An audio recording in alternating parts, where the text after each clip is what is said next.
All right, Dalton. Now, the biggest game, not only of the weekend, I would argue the biggest game of the season. And we're going to get into a championship game next Saturday between Georgia and Alabama that you can argue is the biggest game of the season. But man, I would be hard pressed to find a bigger one than this. Ohio State, Michigan. There's a reason why it's called the game. And man, it's been the biggest game basically the last couple years. And it holds true this year as well. Noon Eastern time on Fox. Like I said, there's no other way to put it, man. This game is absolutely massive. There really isn't a storyline besides this game is everything to both of these teams. Not only do these teams hate each other, not only is this the most hated rivalry probably in college football, also, these are two top three teams in the country right now. These are two 11-0 teams that the winner of this game wins the Big Ten East, goes on to the Big Ten championship game to face Iowa, which is, let's face it, a much worse team than either of these two teams. So most likely the winner of this game, this is a playoff game. This is basically a de facto playoff game between Ohio State and Michigan, with the winner most likely advancing to the college football playoff. And even juicier is that Michigan head coach Jim Harbaugh won't be on the sidelines for this game as he continues to serve that suspension for the sign stealing investigation that's going on right now. So that means offensive coordinator Sharon Moore will continue to be the head coach for Michigan. And, he passed his first test with a win over Penn State.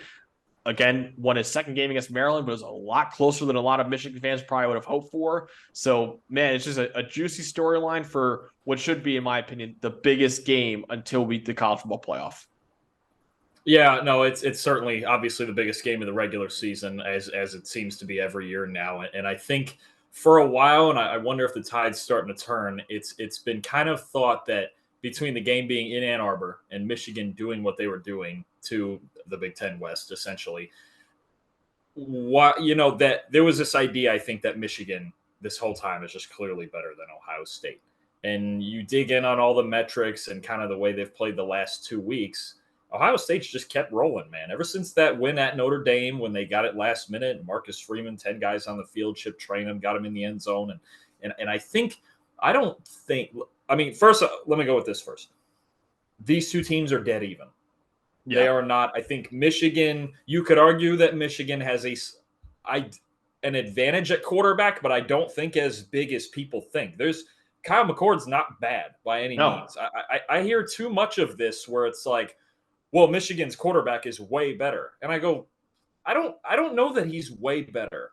I don't think we know that. Kyle McCord's played really good football for basically the entire season. There's one flaw that I'll get into in a bit, but I don't get this thing where people think there's like this distinct advantage at quarterback and that Michigan's just the better team. They're dead even, man. I mean, Yeah. what does Ohio State have to do? I'm going to be honest. I don't think there's a more defining moment. We've had some moments this year that, Washington panics against Oregon and the missed field goal, and we've seen some things, and Jalen Milrose emerged. I don't think there's a more defining moment of this season than that speech Ryan Day gave after the Notre Dame game. I think, and I know it's all, it's fighting with Lou Holtz and don't call us soft, but I really think that's what this Ohio State team is. That speech, that game, toughen it out, defense, everyone calling them soft, ever since they've lost to Michigan 2 years in a row, because yes, Michigan out-physicaled them. This is a different Ohio State defense. This is a different Ohio State, even the offense. This is not, obviously, we already know, it's not the same high-flying, four receiver, CJ Stroud, Garrett Wilson, Smith and Jigba, Chris, all these guys. Obviously, you still have Harrison and Ibuka, but like it's different, right? Harrison, it's looked a little more, I almost want to say professional, where it's like, yeah, you got to work it, man. You got to run slants and you got to do things in this offense that they need you to do, which is, why I don't think he should be in the Heisman race because of the numbers, but the adjustment he's made makes me even more sure that he'll just be a superstar in the NFL because he can Easily, do it yeah. all, man. It's not necessarily coming easy because they don't have CJ Stroud, Justin Fields, one of those guys, but McCord's played really good football. And this team, I think more than anything, I do think they've made up the gap in physicality to make this a dead even. I mean, I know it's usually a dead even game anyway, but they were getting beat because they were a little softer. They're not now. And I think Ryan Day told everybody after that Notre Dame game, and I'm sure there's people that still don't believe him for some reason. Dude, it's gonna be again. I think Kyle McCord. I agree with you. I think Kyle McCord gets a little too much hate, whereas he's just a victim of following up Justin Fields and CJ Stroud, who are. I mean, look at Fields has struggled in the NFL, but I mean, he was a top 15 pick in the draft, one of the most accurate and best, frankly, quarterbacks we've seen at the college level since we started in 2014. And CJ Stroud, I mean, he might win MVP in his rookie year, and only Jim Brown did that before. So CJ Stroud has been fantastic, and he obviously it's tough following that up, man. It's tough for Kyle McCord to follow that up. He's been solid. He's been a really, really solid quarterback for them. And the run game has been really good. Marvin Harrison Jr., even though I'm very against the Heisman conversation for him right now, he's still one of the three best receivers in college football, and just by the numbers. And you're asking me to take one just to start a team with, I'm taking him as well. I still think he should be the first non-quarterback selected in the NFL draft. But yeah, man, I just think this Ohio State offense, it's really not the offensive team that we've grown accustomed to. Now is the defense. Now it's Jim Knowles and that side of the ball, where you remember like those years with Chase Young and Jeff Okudah back there on that defense and leading the way. They don't really have a true superstar like a Chase Young, but they are just sound across the board, man. And they have a really, really good D-line, really good linebacker unit, and really good secondary. So that was my big matchup, was what quarterback steps up in this game? Because JJ McCarthy was kind of a top Heisman candidate. We talked about him in our Heisman conversation early on in the season.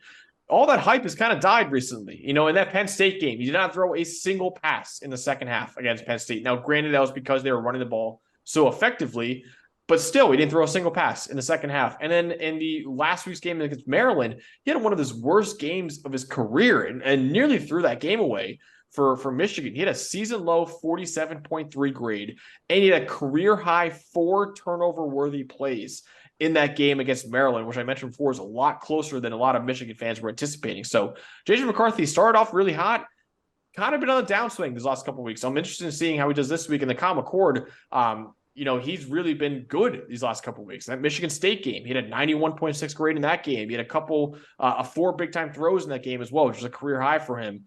So still a really solid quarterback in Kyle McCord, who is grading right near an 80 on the season, which is still really, really good. Just not the superstar of that, you know, CJ Stroud and Justin Fields and even Dwayne Haskins and guys like that were for the Ohio State Buckeyes. But like you mentioned before, man, I mean, these are 2 top 3, maybe top 5 defenses in college football. Right now, they're 2 of the top 3 defenses in overall grade, 2 of the top 3 defenses in EPA per play, and also 2 of the top 3 defenses in coverage grade as well. And they're in the top 10 for both run defense and pass rushing grade, I believe, as well. So you got 2 fantastic defenses with no real weakness anywhere against 2 quarterbacks that you just don't really know just yet. You don't really know what they're going to be doing in the game, in this kind of big game against 2 elite defenses.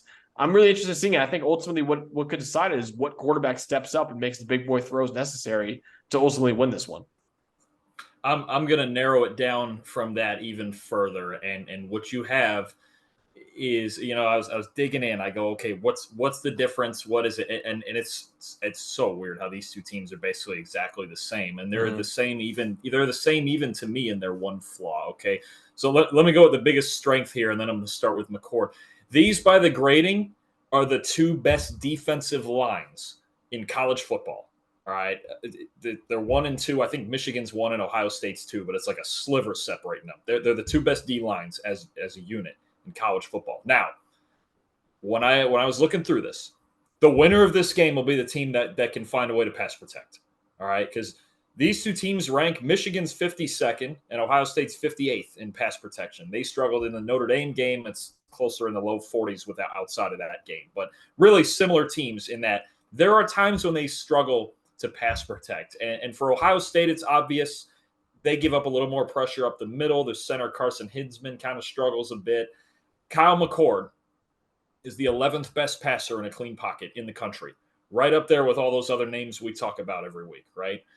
And under pressure, he is the 9th worst. So it's very simple. Pocket quarterback, doesn't move, gets rid of the ball quickly, 2.56 seconds. That's pretty quick. I think it's within like the 30 fastest, somewhere in there. Gets rid of the ball. He understands his role in the offense. But if Michigan can get quick pressure, I don't know if they'll come out blitzing and try to man-to-man the outside. It's a little risky because Harrison and Ibuka, I think, combined for 245 yards last year on him. That's a dangerous proposition. If Michigan can get home quickly with 4, especially up the middle, that's kind of where Ohio State's softer. You get McCord under pressure, then you got issues. The thing with McCord is, with him getting rid of the ball the way he does, he's only been pressured on a little under 25% of his dropbacks. That's a darn good number. So if it's a number similar to that, I like Ohio State's chances. On the other side, I'm gonna say something that might ruffle some feathers. Okay, so it's assumed that Michigan ran the ball the entire second half against Penn State because, well, Penn State's not a threat.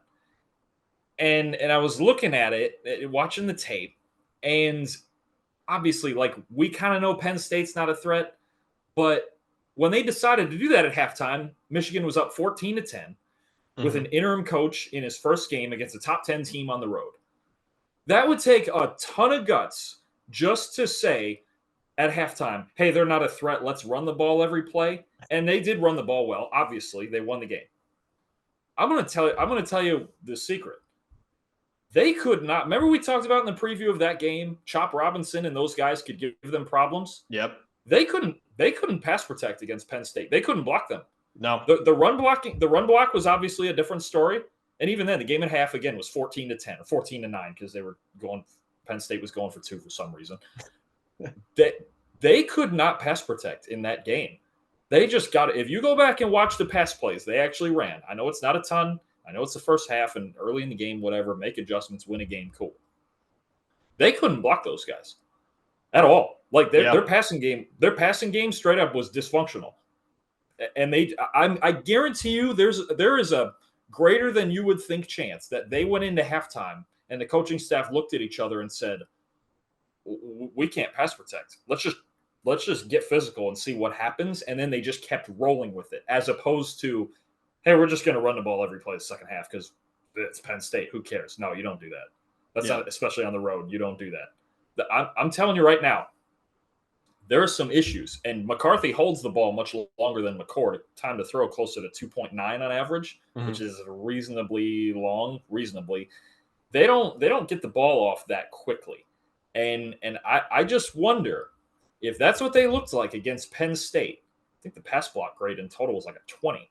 All right, and granted on only like 12 or 13 dropbacks, something like that. There's going to be an issue in this game. Because you got to look, Ohio State can run the ball too now. Travion Henderson's healthy this year.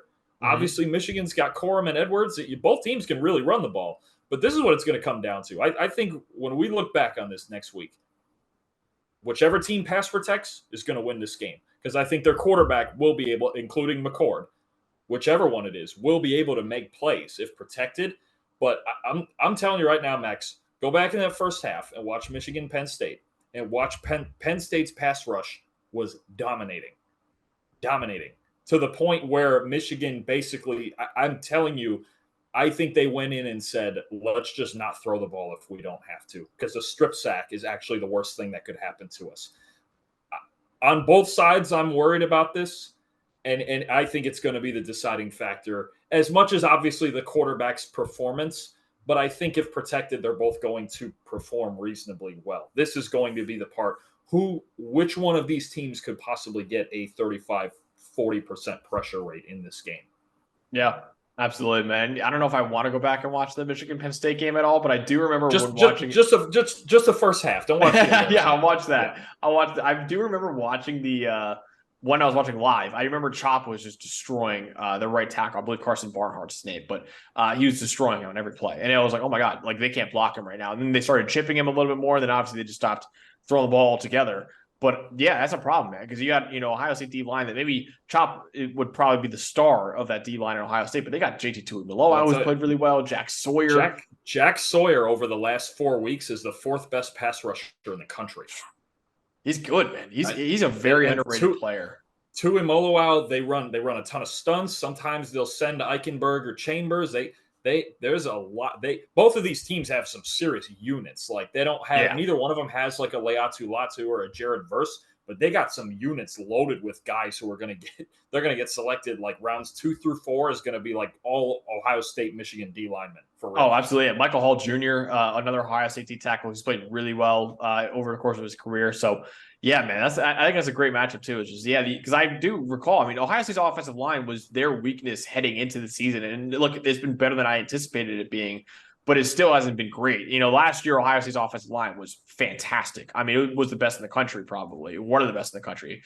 And this year, it's obviously when you lose both your tackles and Paris Johnson Jr. and DeJuan Jones, you lose Luke Whippler to the draft as well. It's a lot to lose, man. And they haven't really recruited well at offensive line either. Really, the only area where they haven't really recruited well is along the offensive line. And it started to show a little bit this year. So, and then Michigan, obviously, the 2-time defending Joe Moore Award winners. I don't even believe they're nominated right now for a third time. Or if they are, they're definitely not going to win it this year. So, because of their pass protection issues as well. So, yeah, I think that's a big key, man. I think that's a really good breakdown. It's like, yeah, it's going to come down to who can really protect the quarterback before. And like I said before, it's going to come down to what quarterback can actually make the plays necessary and what quarterback shows up. Will it be the first half JJ McCarthy where he was an absolute superstar and got to sit in the fourth quarter because of how well he and the rest of the team were playing?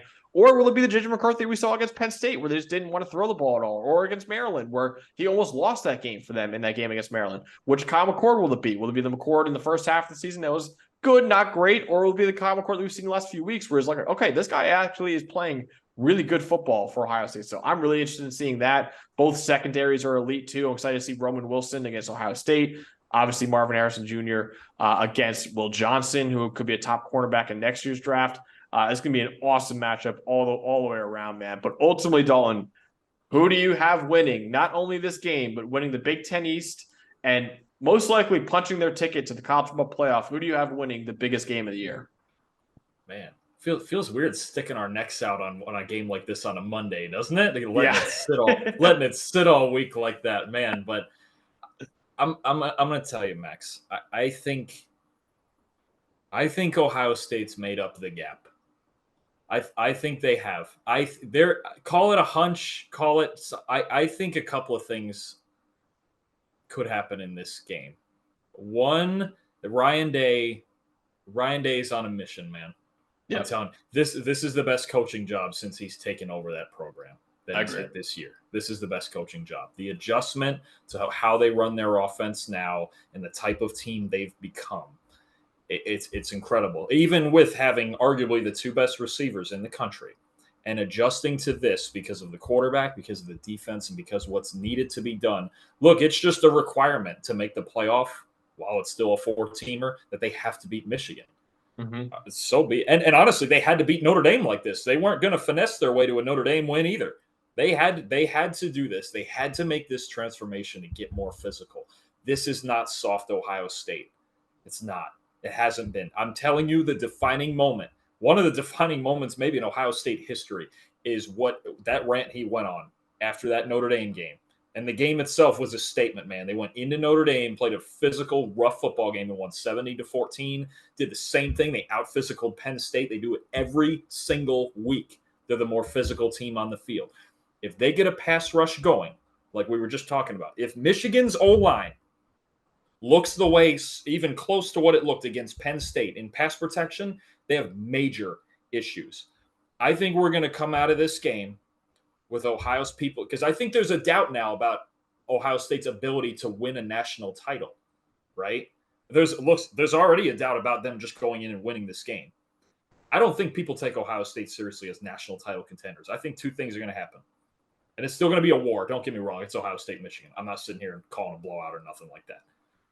But I'm going with Ohio State is going to start getting legitimately talked about. Maybe they can beat Georgia. Maybe they can't. But I think it would be a better game than you think. All right. And I think we might come out of this game with some questions about JJ McCarthy. Because we've heard a lot of first round buzz. We were hearing Heisman buzz.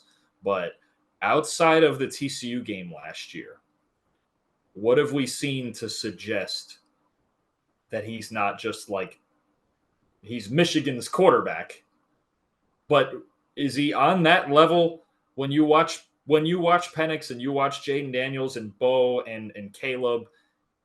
Do you feel like JJ McCarthy's on that level? No, I don't. I have a hunch he's not either. Now, this is a game where he could prove he is. I just have a feeling he's not. And to be honest with you, the best player on the field is Marvin Harrison. Yeah. It's still Marvin Harrison, and he had around $120 on him last year. I don't think they have. I know Will Johnson's really good. Their defense is obviously sound, and they mix it up a lot. But Marvin Harrison's still the best player on either side of this game. And Emeka Ibuka might be second. I'll be honest with you. I love when they get Cade Stover involved, man. Their offense is way better. This is going to be a dogfight. It's on the road. It's going to be defense. It's going to look like the best Big Ten football you've ever seen. But I'll take Ohio State 27-24. Love it. Okay. So it's interesting because you mentioned how they need to beat Michigan to make the playoff. And I know a lot of viewers or listeners might say that, okay, well, they lost last year and they made the playoff. This year's different, man. This year, there are so many teams. I don't think you can get a loser of this game in the playoff unless you have absolute madness happen in the other conferences. Because I think, we'll get into Florida State and Louisville, but I think if both of them win this weekend, I think the winner of that game would jump the loser of this game. I think you would have Texas, if they went out, they obviously would get in as well over the winner of the loser of this game. You got Washington, Oregon, and you got Georgia, Alabama, like that. Like, I just don't see a path right now for the loser of this game. So that's what makes this basically a playoff game in itself. I actually have Michigan in this game. I picked Michigan to win it all before the season. I'm a little nervous now, especially without Jim Harbaugh. But he is coaching during the week, so all the game planning stuff he will still be a part of. It's just during the actual game, he won't be on the sidelines. There'll be Sharon Moore patrolling the sidelines for Michigan. But I like Michigan in this game, man. And listen, I know, JJ, I agree with you. Even that TCU game, man, I know you said like that was a great game for him, and it was in a lot of ways, but he also threw 2 pick sixes in that game too. So he's kind of a roller coaster. And I don't know how much I trust JJ McCarthy. I do trust him more than Kyle McCord right now. I do trust. Well, so quick question. Do you trust, so we've seen kind of both ways.